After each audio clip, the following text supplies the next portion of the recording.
என்ன வேணாலும் மதமாற்ற வேலையை பண்ணலாம். தமிழகம் முழுக்க வந்து கட்டவிழ்த்து விடப்படும்ங்கிறத எதிர்பார்க்கலாம். கண்டிப்பாக திருப்பரங்குன்றம் மலையில தீபம் ஏற்ற இந்த கேடுகட்ட அரசாங்கமும் நமக்கு அனுமதி கொடுக்க போறது இல்லை. திமுக அமைச்சர்கள் செய்த எந்த ஊழலுக்கும் இவங்க வந்து வழக்கு அதுக்கு மேல தொடுக்க மாட்டாங்க. திராவிடியா மாடல் ஆட்சி 2.0 தான் விஜயனுடைய ஆட்சி. நீங்க சூப்பர் ஸ்டார் ரஜினிகாந்தை பார்த்து நான் திருக்குறளை கொடுத்தேன் அப்படின்னு சொன்னா ஒரு லாஜிக் இருக்கு. தனிப்பட்ட ஒரு வாழ்க்கையில ஒருத்தன் ஒழுக்கமா இருந்தா பொது வாழ்க்கையில ஒழுக்கமா இருப்பான். நான் எனக்கு என்ன தோணுதோ அதான் செய்வேன். நான் திருசாவை தான் கூட்டிட்டு திரிவேன் அப்படின்னு தெரிஞ்சீங்கன்னா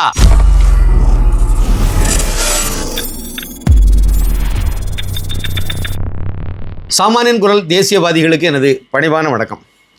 அதாவது வந்து சட்டசபையில் இன்னைக்கு வந்து ஓட்டெடுப்பு நடந்துச்சு. ஜோசப் விஜய் அவர்களுடைய அரசாங்கத்துக்குடைய தலையெழுத்தை நிர்ணயிக்கக்கூடிய அந்த வாக்குப்பதிவு நடந்துச்சு, ஓட்டெடுப்பு நடந்துச்சு. அந்த ஓட்டெடுப்பில் வந்து ஆதரவாக, அதாவது ஜோசப் விஜயனுடைய அரசுக்கு ஆதரவாக 144 எம்எல்ஏக்கள் ஓட்டு போட்டிருக்காங்க.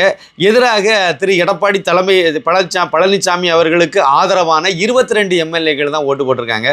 அது போக திமுக, பாமக, அப்புறம் வந்து பாஜக இந்த கட்சிகள் எல்லாம் வந்து வெளிநடப்பு பண்ணிட்டாங்க. இதில் ஆதரவு அப்படிங்கிற 144க்கு உள்ளால் வந்து டிடிவி தினகரன் அவர்களுடைய ஒரு எம்எல்ஏ போனார்ல, அவரை விலைக்கு வாங்கிட்டாங்க. வாங்கி கொண்டு போய் அவரை சேர்த்துக்கிட்டாங்க. சரி, அவர் ஒரு ஆள் காமராஜ் அந்த பக்கம் போயிருக்காரு. இது வந்து இன்றைக்கி வந்து அவங்க ஓட்டுப்பதிவு நடத்தினதை நம்ம சொல்லிட்டோம். விஜயனுடைய அரசாங்கத்துக்கு இனிமேல் 6 மாதத்துக்கு வந்து எந்த கவலையும் கிடையாது. அது பாட்டுக்கு ஓடும்.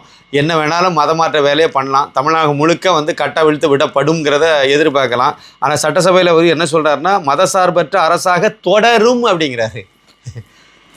அதாவது இவங்களுடைய அரசு மதசார்பற்ற அரசாக இருக்கும் அப்படின்னு சொல்லி அவர் சொல்லலை, தொடரும் அப்படின்னா என்ன சொல்ல வர்றாரு? ஏற்கனவே இருந்தது மதசார்பற்ற அரசு தான். திமுக அரசாங்கம் வந்து மதசார்பற்ற அரசாக தான் நடந்துச்சு. இவங்க அது வந்து இன்னமும் தொடரும்னு சொல்கிறாரு. அதை என்ன நம்ம புரிஞ்சுக்க வேண்டிய விஷயம் இதில் என்ன அப்படின்னா, இவங்களை பொறுத்த வரைக்கும் மதசார்பற்ற அரசு அப்படின்னு சொல்கிறாங்க அப்படின்னாலே இந்து விரோத அரசுங்கிறத நம்ம வந்து தெளிவாக புரிஞ்சுக்கணும். இந்த இதில் வந்து இந்த கால்டுவெல் சூத்திரம் இது, அந்த ஃபார்முலா என்ன இவங்களுக்கு சொல்லி கொடுத்துருக்கு அப்படின்னா, ஒருத்தன் வந்து அயோக்கியனாக இருப்பான் ஆனால் நல்லவனாக தன்னை கட்டமைப்பான்.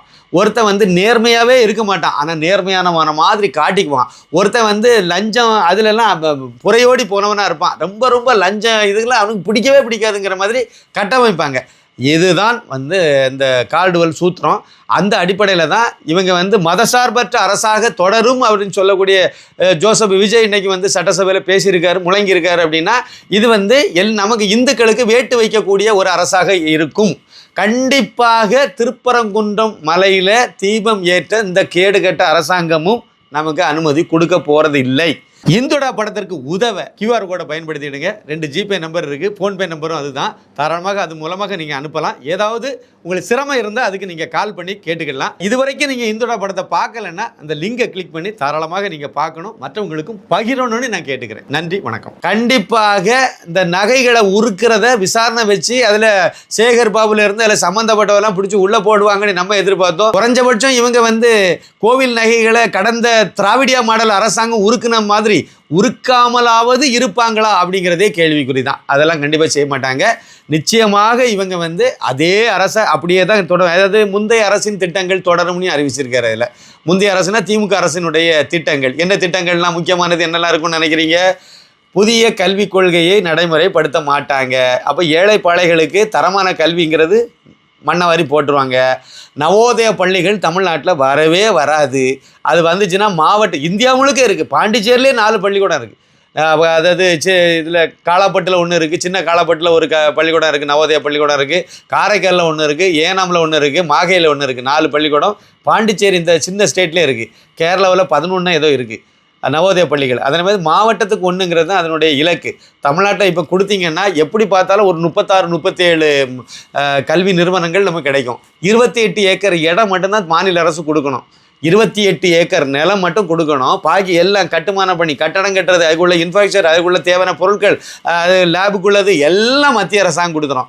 அதே மாதிரி அரசாங்க ஆசிரியர்களும் மத்திய அரசு ஊழியர்கள், அவங்களுக்கு மத்திய அரசு தான் சம்பளம் கொடுக்க போகுது. தமிழக அரசுக்கு எந்த அலுவலம் கிடையாது. ஆனால் 75% மாணவர்கள் கிராமப்புற மாணவர்களுக்கு முன்னுரிமை இருக்கும். 75% கிராமப்புற மாணவர்கள், SC ST இந்த மாதிரி பட்டியலினத்தில் வரக்கூடியவங்களுக்கெல்லாம் முன்னுரிமை. அதில் 6ல் இருந்து 12ஆம் வகுப்பு வரைக்கும் அதில் படிக்கலாம். உண்டு உறைவிட பள்ளி. கொண்டு 6ஆம் வகுப்பில் விட்டா 12ஆம் வகுப்பு வரைக்கும் அவன் பாட்டுக்கு படிச்சுட்டு வந்துட்டு இருப்பான்.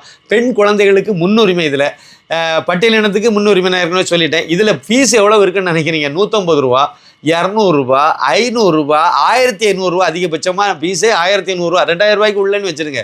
ஒரு வருஷத்துக்கு 2000 ரூபாய்க்கு உள்ளால ஃபீஸு. அப்படி ஒரு கல்வி கிடைக்குமா எங்கேயாவது? எழுது பொருள் முதற்கொண்டு, ரப்பர் அழிக்கிற ரப்பர்ல இருந்து, எழுதுகிற பேனாவில் இருந்து, போட்டிருக்க செப்பல்ல இருந்து, பல்லு விளக்குற பேஸ்ட்ல இருந்து, ப்ரெஸ்ஸில் இருந்து எல்லாமே அரசாங்கம் கொடுத்துரும். மத்திய அரசு, மோடி சர்க்கார் கொடுக்குது. இப்படிப்பட்ட ஒரு அருமையான ஏழை பாழைகளுக்கான ஒரு வரப்பிரசாதம் இந்த பள்ளிக்கூடம்.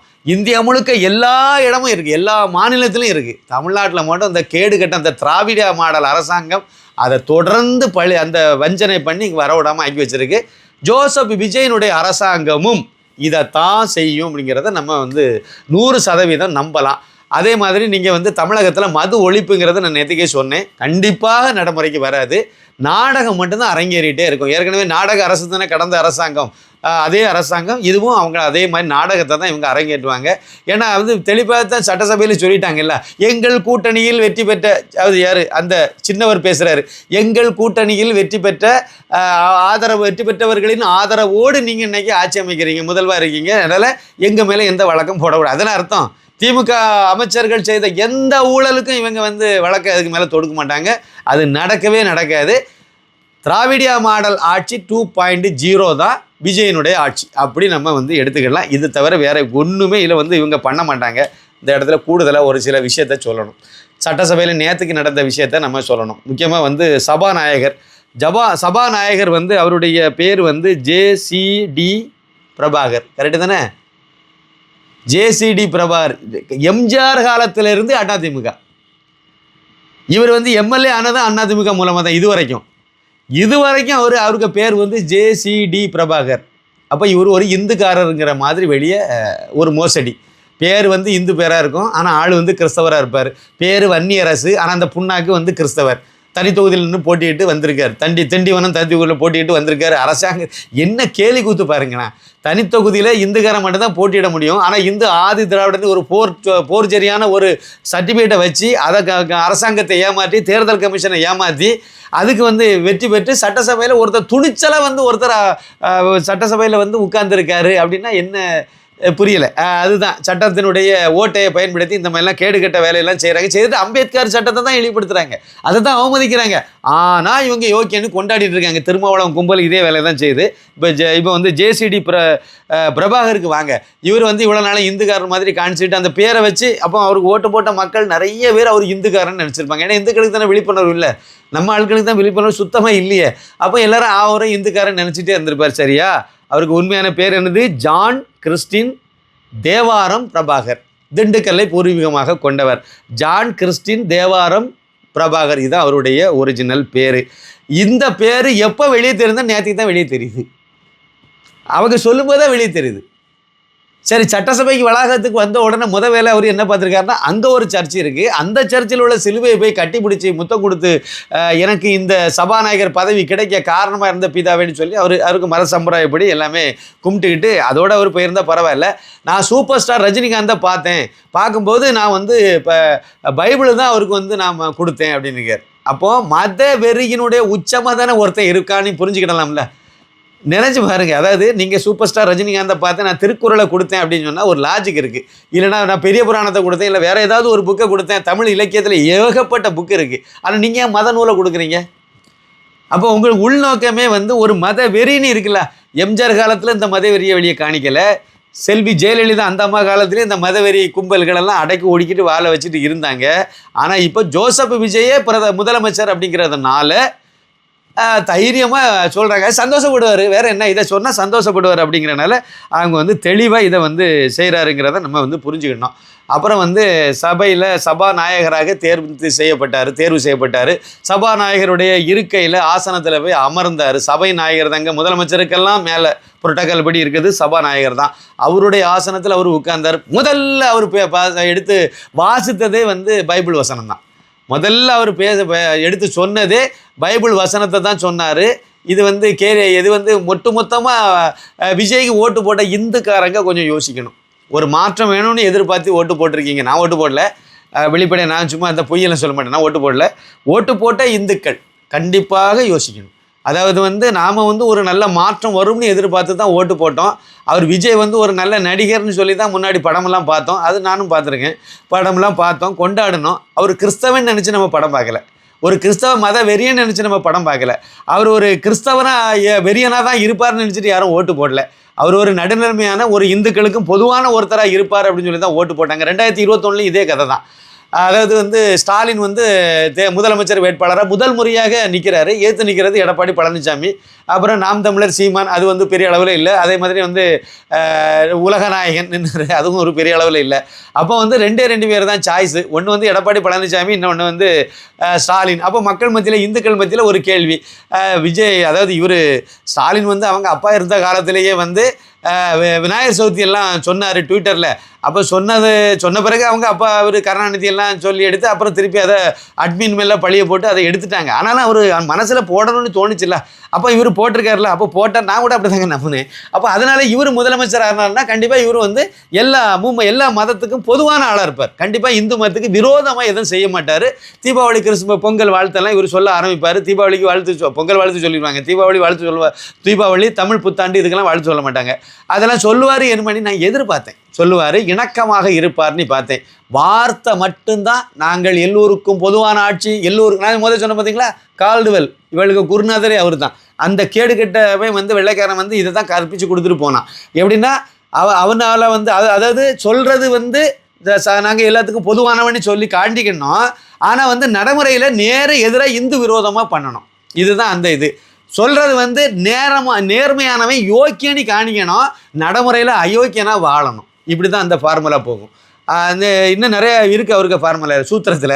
அந்த அடிப்படையில் இவரை வந்து நம்ம வந்து எதிர்பார்த்தது என்ன எதிர்பார்த்தோம், கண்டிப்பாக இவர் வந்து நேர்மையாக தான் நடப்பார். நேர்மையாக, ஏன்னா அடுத்த தலைமுறை வந்துட்டார். நிச்சயமாக இவர் வந்து கண்டிப்பாக இந்துக்களுக்கு விரோதமாக எடுக்க மாட்டார்னு எதிர்பார்த்தோம். ஆனால் என்ன செய்தார், இந்து கோயில்களை தான் இடித்தாங்க. திருப்பரங்குன்றத்தில் தான் வந்து தீபம் ஏற்றக்கூடாதுன்னு சொல்லி அதை வந்து தடுத்து கெடுத்தாங்க. கோர்ட்டே உத்தரவு போட்ட பிறகு தடுக்கலையா? இதெல்லாம் எவ்வளோ பெரிய உச்சத்துக்கு போயிட்டாங்க. அப்போ இந்து விரோதத்தினுடைய பெரிய உச்சம் தானே. அதே மாதிரி அவருக்கு மகன் யார், உதயநிதி ஸ்டாலின், இந்து இதை டெங்கு கொசு மாதிரி அது ஒழிக்க தான் செய்யணும், அதை வந்து எதுக்கெல்லாம் கூடாது, அதே மாதிரி இந்து மதத்தை ஒழிக்கணும்னு சொன்னால அவர் நேற்றைக்கும் சட்டசபையில் அதே வார்த்தையை தான் சொல்லியிருக்கார். எதிர்கட்சி தலைவர் இப்போ சட்டசபையில் அவர் வந்து சனாதன தர்மத்தை, சுப்ரீம் கோர்ட்டில் கேஸ் இருக்குது, அது வரைக்கும் போய் அங்கே மன்னிப்பெல்லாம் கேட்டு வந்தாச்சு.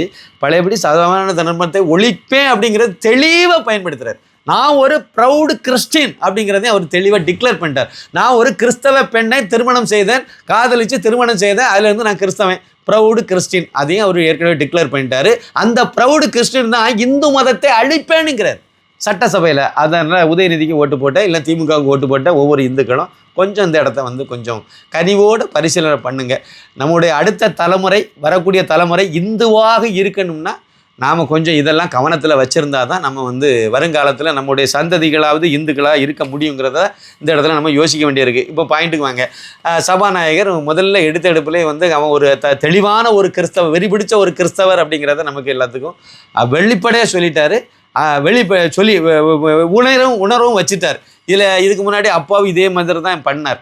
அப்பாவும் இதே மாதிரி வெறி பிடிச்ச ஒரு கிறிஸ்தவரை வந்து இந்த ஆட்சியை திமுக பாதிரியார்கள் போட்ட பிச்சை எல்லாம் சொன்னார். இப்போ அவர் பிச்சை எடுத்துட்டு கிடக்கார். ஜேசிடி பிரபாகர்னு சொல்லக்கூடிய ஜான் கிறிஸ்டின் தேவாரம் பிரபாகருக்கும் இதே தான் நான் சொல்கிறேன். நீங்கள் இதே மாதிரி மத வெறியோட ஓட்டு போட்ட இந்துக்களுக்கு விரோதமாக அவங்க எதிர்பார்ப்புக்கு எதிராக உங்களுடைய மத வெறியை நீங்கள் வந்து கக்குனீங்கன்னா உங்களுக்கும் இதுதான் நிலவரம். இன்றைக்கி தப்பிச்சிட்டிங்க, அது வரோம், தப்பிக்கு தான் வேணும். நானும் அது சந்தோஷம் தான், இன்றைக்கி வரணுங்கிறத நம்முடைய எதிர்பார்ப்போம். அப்போ தானே உங்களுடைய இன்னும் நிறைய வண்டவாளங்கள் வெளியே வரும். அதனால் வரக்கூடிய காலங்கள் தான் பதில் சொல்லணும். இதில் முக்கியமாக ஒரு விஷயத்தை பார்க்கணும்.